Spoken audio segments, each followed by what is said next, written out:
So I've seen thousands of fighters fight. I've never seen someone fight with a style like yours. What's your striking background? Striking Muay Thai, so comfortable like in the clinch, switching stances. I'm very like sport hybrid, I've played sports my whole life, like where, footwork is key, and Muay Thai is key. So just like switching angles, high, low, high. So just being like a little unorthodox, like against the grain, but still within like a flow state. So your opponent has a very like odd build. He's like very tall and lanky. Yeah. Which a lot of people have trouble preparing for those types of builds. How was your preparation for his type of body? So thankfully, I'm the smallest in the gym.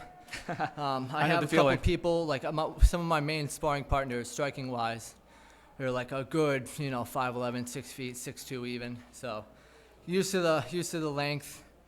It kind of like helps me like like dictate that distance. Always looking to push in, push out, not being caught like in the middle, which is useful for all strikers at all sizes.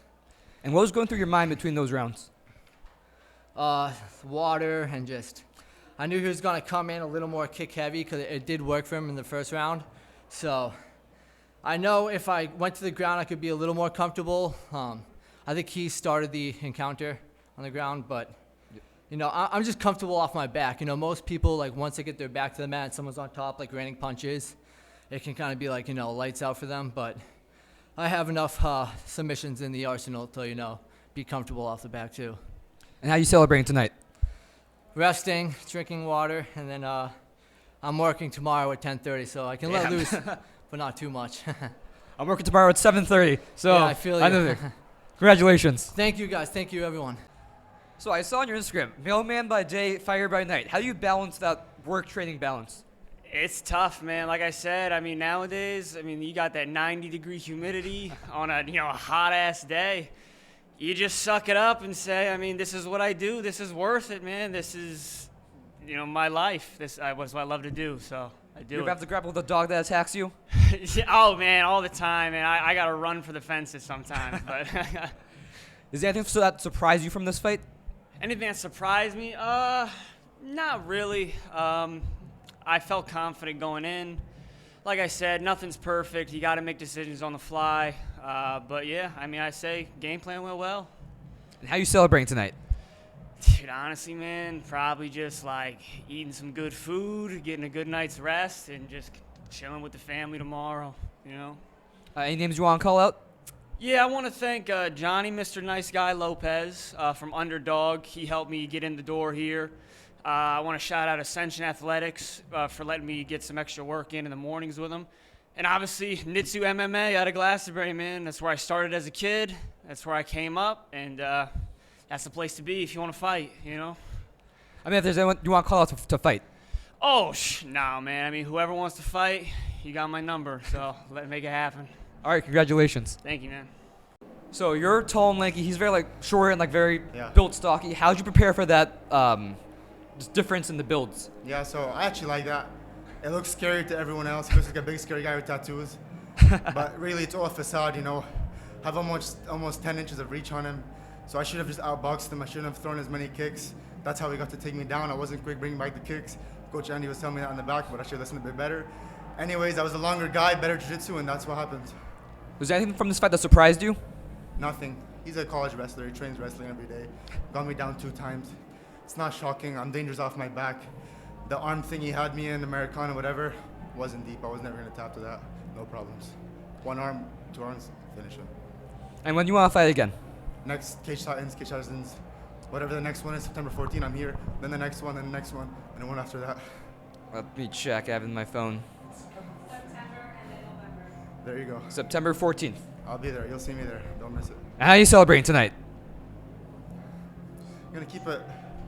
Gonna go back, watch my friends, eat some good food, enjoy the night, soak it in. That was enough for me. I already enjoyed it in the cage tonight. I don't need anything more than that. All right, congratulations. Thank you. So I'm sure you're very frustrated after your last fight, not being defeated by your opponent, but being defeated by your cup. But now you're joking around, you have the cup so your wins. How'd you get over that frustration? Gotta lean into it, man. People are gonna talk. The more, you play into the bullshit, oh my God, they're talking about my cup, da da da da, the more fuel they're gonna get. But if I walk in there you know what? got it this time. Now they're all on my side. They're all like, yeah! It's all in good fun, you know? No one's here to hurt feelings. That's a sucky way to lose, because I personally felt like I was going to win that third round. He had me in the first. I had him in the second. I wish the commission would have let it go on. I would have signed like a waiver or something, but I know they don't want to get sued and all that stuff. But frustrating that it happened. A big learning experience. You know, it's amateurs. I'm not fighting for like thousands of dollars here. But really good learning experience. I took all that frustration. I wasn't even mad, personally, because I know how I performed in that second round. That was my victory, you know? The cup thing, whatever. I got it back. You know, that's all that matters. And you mentioned your mentality. How was your mentality and mental health coming into this fight? I'm a very nice guy, I've realized. I don't want to hurt people for real. I'm not like the super aggressive. I wasn't raised like that. I was raised in a very compassionate, loving, hardworking home. I never had to struggle or anything like that, so it's hard for me to channel that like, I'm gonna go in there and mess you up. But for this one, I was dead silent. I was barely playing into the crowd like I normally do with the fanfare. But in my mind, I'm going in like, okay, this guy wants to hurt me. I cannot let that happen. I was thinking of the worst things imaginable. Like, oh my God, he said this about my mama. He's coming after my sister. And that locks me in because I don't play about family, you know. And as soon as that bell rang, we were going, I took all that anger and aggression for once in my life and I put it towards someone else, and it paid off. So you mentioned you're working to be an EMT, which, as you said, is contradictory to being a fighter. So why do you fight? I fight to prove something to myself. I grew up with a lot of self-hatred, a lot of no confidence, a lot of beating myself down for my shortcomings. And I thought if I fought, to me, it would dictate my own self-worth. Like, hey, I am worth it. I deserve to be here. I've earned this. You know, I've had everything in my life handed to me, but this, I did this myself. You know, I did this. I stood on it. I did the best at it. I want to be the best at it, and I'm going to be the best at it. Nobody can take that away from me. You know, that's the whole reason why I fight. So I'm around your age. I'm in college.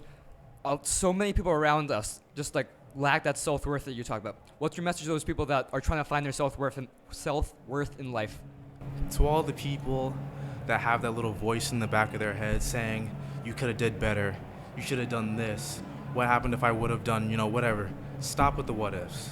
Go out there, get your stuff done, and handle business. Whatever, what it is you're doing, whether it's an online business or it's something physical, put everything into it. Forget what people are going to say to you. Forget what you're going to say to yourself, because I know that voice is louder than anything you're going to hear in person. Forget it. Bully yourself if you have to do what you need to do, because you don't want to be looking in the future and saying, damn, I could have been this. You know, that's my worst nightmare, of me going to wherever I'm going in the afterlife and someone reading my rights saying, yay, this is what you could have been if you stuck with it. That's my worst nightmare. You know, keep doing it. Keep doing it. I can't stress that enough. Amazing answer. I got chills right now. Congratulations. Calvin Dalton, let's fucking go. Yes, sir. So it's been a tough night for defensive edge F5. You've gone 0-3, now 1-3. How does it feel to get us back in that win column? It feels really good. Tough night, depends on the perspective you put it in. Tough night tonight, yeah. Tough night over the course of your life, no. These guys are going to get so much better from that. I don't even know. Yeah, fuck it. I talked about it in my interview. I briefly mentioned a kid in high school wrestling that I got second place to every single fucking time. There's one kid from Melrose, dude, I would lose every tournament. And I got so much better as a wrestler chasing that kid, and I literally never beat him. I never beat him, and because of him, though, because of having something to chase, I'm that much better. All these guys tonight that lost, they're probably going to be better fighters 6 months, a year from now, having lost than if they won. Maybe their foot wouldn't be on the gas. I know the character of the guys who came in here and didn't get their hand raised today. Elias Diaz, Eamon Callaghan, Nick Roman, they'll be back. So when I first interviewed you for this fight, you kept it very close to the chest. Monday, when you're on table times, you were just firing from the hip.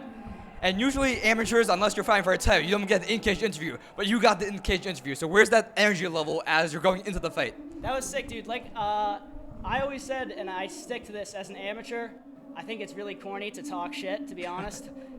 So I wasn't talking any shit on, like, the Table Titans podcast or anything. I was just being confident in who I am and allowing myself to have fun with this. And I feel like the whole way out, the interviews I did, social media, my walkout, my cage introduction, everything I did, I was just allowing myself to have fun. and I think that got the crowd fired up. That got the guys who run Cage Titans fired up, and Mike had no choice but to get in there and give me an interview. So you're going back to college soon. Do you Yep. plan on taking a fight while you're in Arizona? Yeah, I'm going to try to do one second semester. I actually plan on taking some time off to really tighten up my hands. I want to feel more confident, especially now going in there and beating a guy with 5 fights. Guys who are 1-0 don't fight guys with 5 fights in amateur. Doesn't really happen. I did it. I know that the fights that I'm going to be getting, they're all going to be tough fights. And by the time I get back in there, I want to be super, super well-rounded. So I'll work on my hands. I'll work on my overall game. Second semester at school, we'll get it going. And then obviously when I'm back home, that's automatic.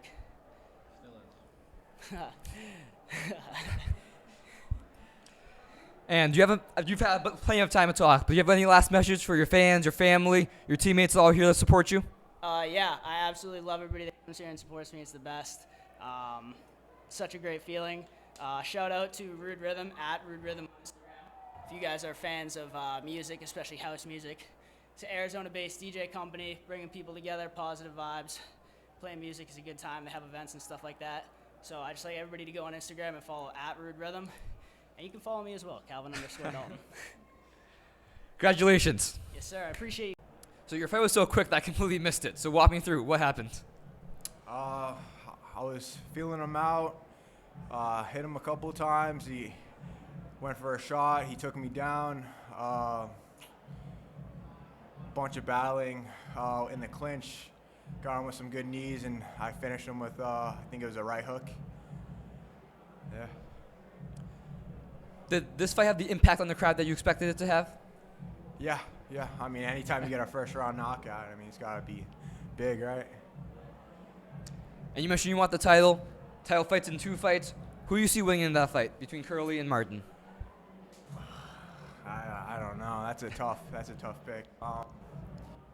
I mean, I think Ozzy has better stand-up, and Curly definitely has the wrestling. So, but him working with no-sos, I mean, their wrestling is, really good. So, I have no idea. But you're going to fight either one of them. I'll fight either one. I mean, yeah, for sure.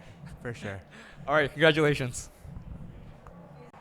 So, I can't think of a more Superman way to win, because maybe a Superman punch, just wailing on your opponent to submission. So what was going through your mind as you're just going ba ba ba ba ba? Man, I'm obviously as I landed, he kind of crumbled up, and I was exchanging, and a little bit in my head, I was like, oh man, are they gonna stop it? Are they gonna stop it? But then in my mind, he's a very quick, twitchy guy, so he trains with Ascension Athletics. They're very good with ground game. So at the whole time, I was preparing for a shot or something. So, as much as you want to go for the kill, you have to be smart and realize where you are in the cage. He's up against the back of the cage.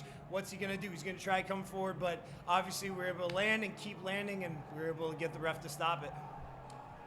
So no matter what happens in your career from now on, you will always be the first Cage Titans amateur light heavyweight? Yeah, light heavyweight champion. So what does that mean for you?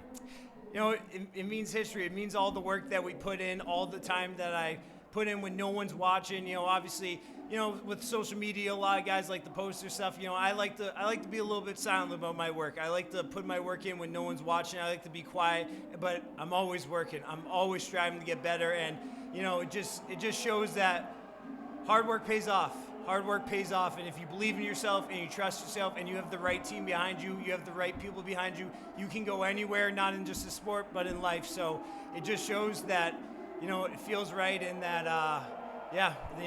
Colin Robinson being the first ever amateur 205 champion, it feels right, and that's history. So when Mike asked you if you're ready to go pro, you said you want to go back to the drawing board, talk with the team. Ultimately, are you thinking about going pro? Or are you just fighting until your team says, all right, Colin, it's time to go pro? I'm just fighting until my coach and I have the discussion when it's time to go pro. This fight, we had no intentions on going pro after, because we were just focused on this fight. And obviously, when you have a big win, a lot of emotions are going, but that's where you have to level yourself and know that I am still shit. My Muay Thai is even more shit. My Jiu-Jitsu is a little bit of shit. And so, we have to go back to the drawing boards and see where we are, and we'll make that decision from there. And you basically took no damage. When do you want to fight again? Classic every response. I would love to find the next card, but we'll see what we can get. Obviously, it has to be the right opportunities. We'll see where it goes, but we love to fight whenever. So we're ready, and I'm excited to do it again. All right, congratulations. Awesome. Thank you guys very much. So at one point, you knocked out his mouth guard like halfway through a combination, and you kept going, but the ref stopped you. Was that like a what the fuck moment? Yeah, I was like, bro, saw his mouth guard. There ain't no timeouts. It's like there ain't no timeouts, bro. Like, I hit a clean snap kick in the middle. His head went back and his mouthpiece flew out. I was like, word, no mouthpiece equals no chin. I was trying to fucking knock him out there and then. And the ref came in, hey, give me a second. And I was like, all right, whatever, bro. Just give me a second to fucking cool down and slow down a little bit. But yeah, I get it. Like, we're still amateurs, so you got to protect the fighter.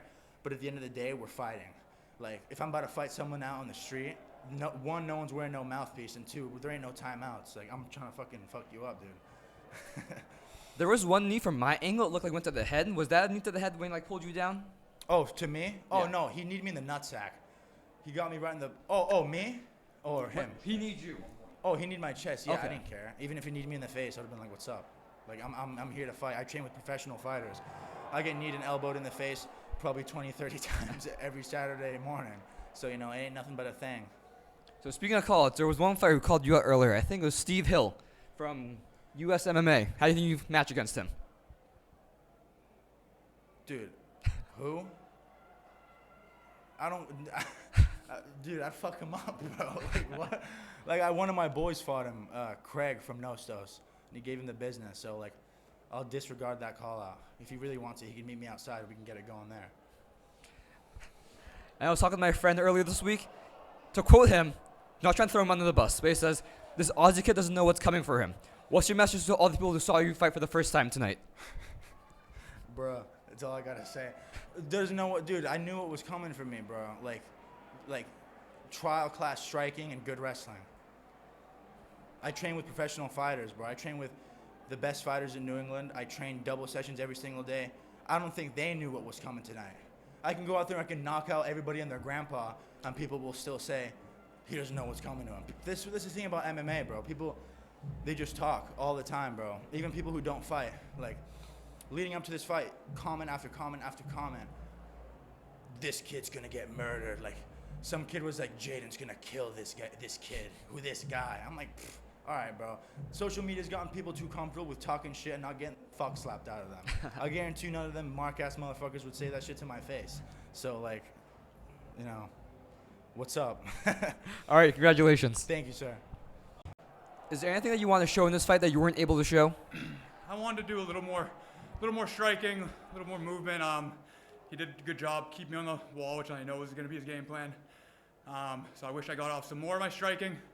Like I said, I feel like my condition was a little hindered, but either way, hats off to him. He did a great job at his game plan, but I just wish I could have moved a little more on the outside and showed a little more of my striking. That's what I wanted to do. Between rounds 2 and 3, I think the doctor came in and was looking at his eye. Were you a little bit worried it'd be a doctor stoppage? I didn't think they were going to stop it. I could see it from across the cage, and I know he's a game dude, so I figured it was going to keep going. And where do you go from here? Anywhere. Cheesecake, probably next. Yeah. What flavor? I like original with some strawberry, but I mean anything peanut butter is always good for me too. Solid. Congratulations. Thank you. Yeah, so walk us through your fight. All right. I missed about half of it. Walk us through your fight. We came out swinging, or he came out swinging. He was chopping up my legs pretty good, but he was throwing that like a one overhand.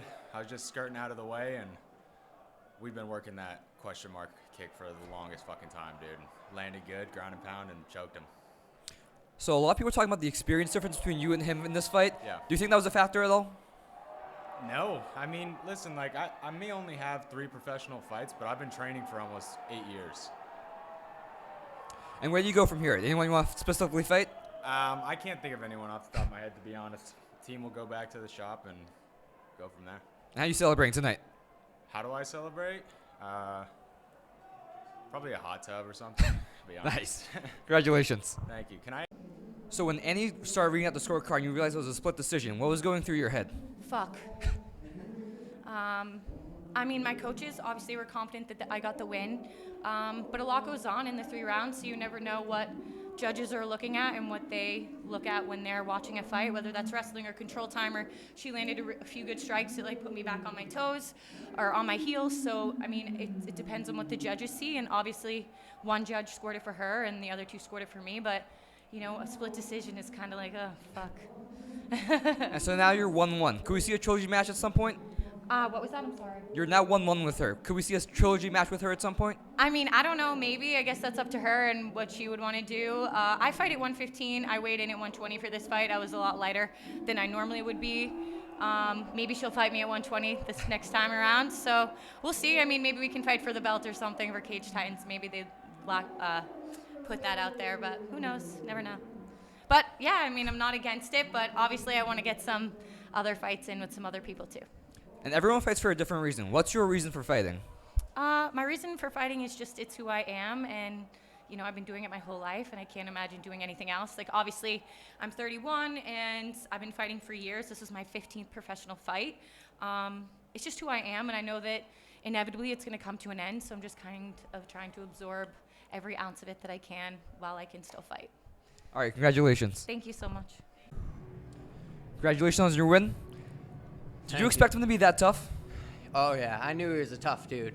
He's fought a lot of really tough guys, a lot of tough opponents. I've talked to 3 or 4 guys that he fought, and they pretty much all said the same thing. Tough dude, gritty, hard to put away, which he was. At some points, I think in the second round, it looks like he was like slightly outranging you. Like you would throw a punch, you slightly just about the way. Was that frustrating? Like not be able to hit him? No, I felt like he was definitely hittable. He was doing a really good job with his head movement, moving side to side, dig into the body. But yeah, I felt good in there. And you almost finished him at the end of the second round. I thought that the ref called off. The ring girls thought they called off. What was your just feeling at the end of that second round?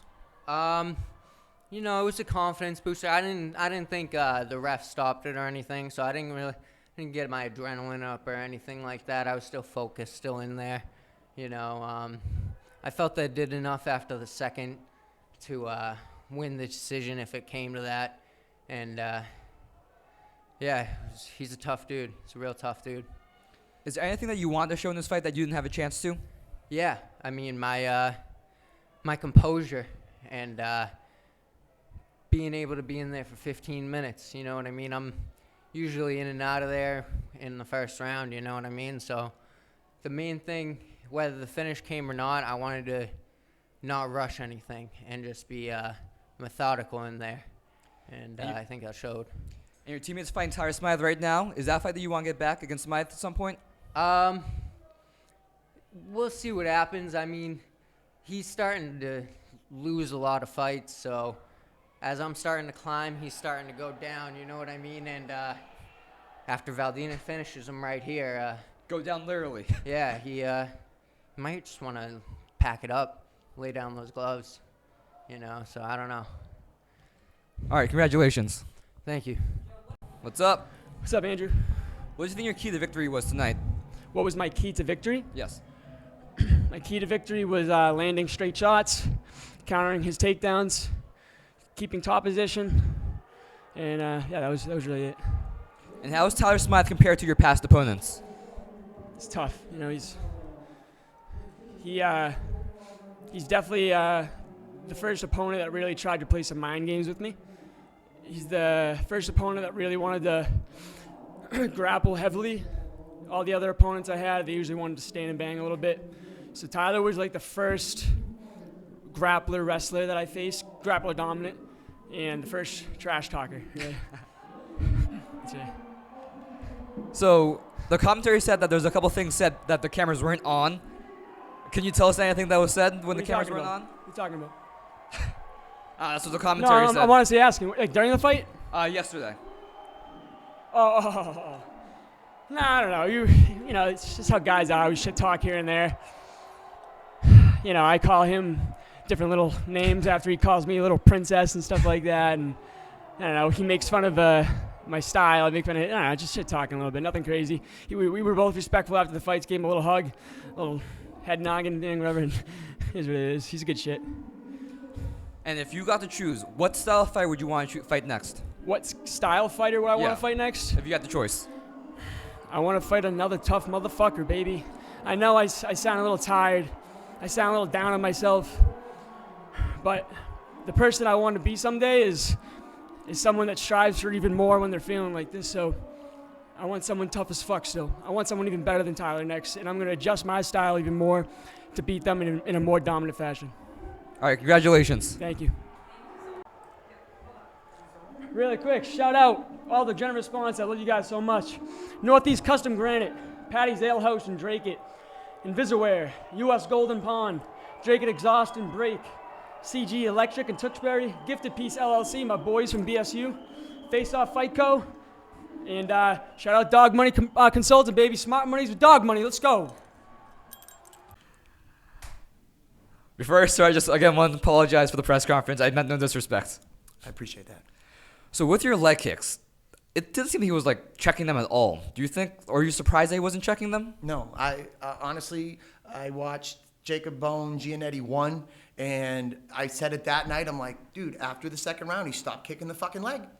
And if Jacob Bone had stuck on that lead leg, I think he would have beat him. And it's just, it was like I said, it's very similar blueprint. I would have liked to have, you got my pads. Those are my pads. So I would have liked to have touched the body a little bit more, but I didn't want to get too close to let him threaten my neck. So you saw some more looping body shots. And he actually kind of clipped me a couple of times when I came in with that big lead body shot on the right side. I think that's something I need to work on a little bit, clean it up. But I knew he wasn't going to check the kicks. His ego was too strong. He thought he was going to be able to walk through my kicks and get my neck. And I think my Muay Thai is better than his jiu-jitsu. I'll just leave it at that. And when Andy started reading the scores out and you realized it was a split decision, what was going through your mind? I was confident that I won that fight. You know, there was like, did I think he won 2 rounds? I'd give him a round. 2 rounds, I think, was a little gracious, but I mean, I'm just tooting my own horn at this point. I knew I was victorious. I knew I had done enough. Would I like to have finished the fight? Yeah, but I really just, I wanted to fuck that leg up. And I wanted to hit his other eye. And of course, I'm like, I got to hit that eye, and then I poke him in the eye. Obviously not intentionally, but I was hitting that lead side, and I wanted to get the rear side. So it was just fun, man. I was trying to have fun. I was joking the whole time. He was so serious, trying to give me that, like, you know, lion stare, like Mike Tyson. Bro, you're not Mike Tyson. It's cool. You know, I'm Slippery Pete. I have fun. I laugh. I smile. I gave him a couple of these while we were in there, dude. You know, like, whatever. I like to have fun. And when I'm having fun, I do really well with everything. So if I can smile through it, I will. So of course it's nice to have the belt. What means more to you, the belt or the storyline behind this fight? Honestly, I don't care about Joe Giannetti. The only reason why this has continued to be a thing is because he hasn't dropped it. You know, and like I said, I'm doing bucket list things now. I came to burn down the fucking New England scene. I'm gonna beat Joe Giannetti, get the belt. Fuck, maybe I will get his 170 belt too. Does he still have that? I'm kidding. No, Piersma has it. I could beat Piersma too, but Piersma's managed by some guy in Florida now, so we might not see him again. Yeah, well, he's trying to do bigger and better things too, so we can't blame him for that. But yeah, man, I'm just playing. I'm trying to make some money, maybe open a gym down in Marshfield, right by the beach, live the good life, and then retire in Spain. So how serious are you about opening a gym? Oh, very serious. You know, Joe knows. We've been chit-chatting about it here and there, and he's like, if you're gonna do it, we gotta sit down and have a conversation. Certain things that you can do. You know, I've got. Ideally, I'd like to put my own money into it, but you know, there's conversations to be had when it's time to look at a physical location and where the money's gonna come from. And you mentioned that if he apologizes to your sister, that the rivalry's over. Yeah, man. Like I said, the rivalry. The only reason why this rivalry has continued is because he refuses to stop talking about me. So, if he can apologize to my sister, and he was like, "Well, if your sister apologizes to me for putting my address online," I'm like, "Dude, you put a picture of my sister on your Instagram story and called her a fat bitch. Just go fucking apologize to her in person, okay? Like that's so unnecessary." I told Paul Ver, listen, leave families out of it. We're gonna have fun, but I'm not gonna be a fucking douchebag. I'm not gonna violate any, I know plenty more about JoJo that I didn't fucking divulge in for public because I respect relationships that I have with certain people where I wouldn't compromise that. Okay, like if we wanted to get nasty, it could have got nasty. I just wanted to apologize to my sister, and I want this fucking shit to be done with. And this fight was a split decision. It was definitely like a 5D-year contender. Would you ever be open to a rematch if you wanted one? I don't think there needs to be. I really don't. Maybe if like his jiu-jitsu like had me at a point where I was like really, threatened. But the second he tried to choke me, I got out of his deepest choke like fairly easily. He had me in mount and was throwing these crazy punches, and I was looking at Kevin saying, "Kevin, he's not hitting me. I'm fine." And it was in his corner too. Like, so I don't know. I don't really feel there's a need to rematch. I'm done with it. I'm done. My hands are washed clean. We'll see what this brings. I'm sure it'll be another, young buckaroo looking to try and take my fucking steam. But yeah, I'm the old dog on a big hill, and I'm still fucking. What do I want to tell you guys? I had something. I said, yo, even an old dog with 2 teeth know how to fucking bite. All right. Congratulations. Thank you.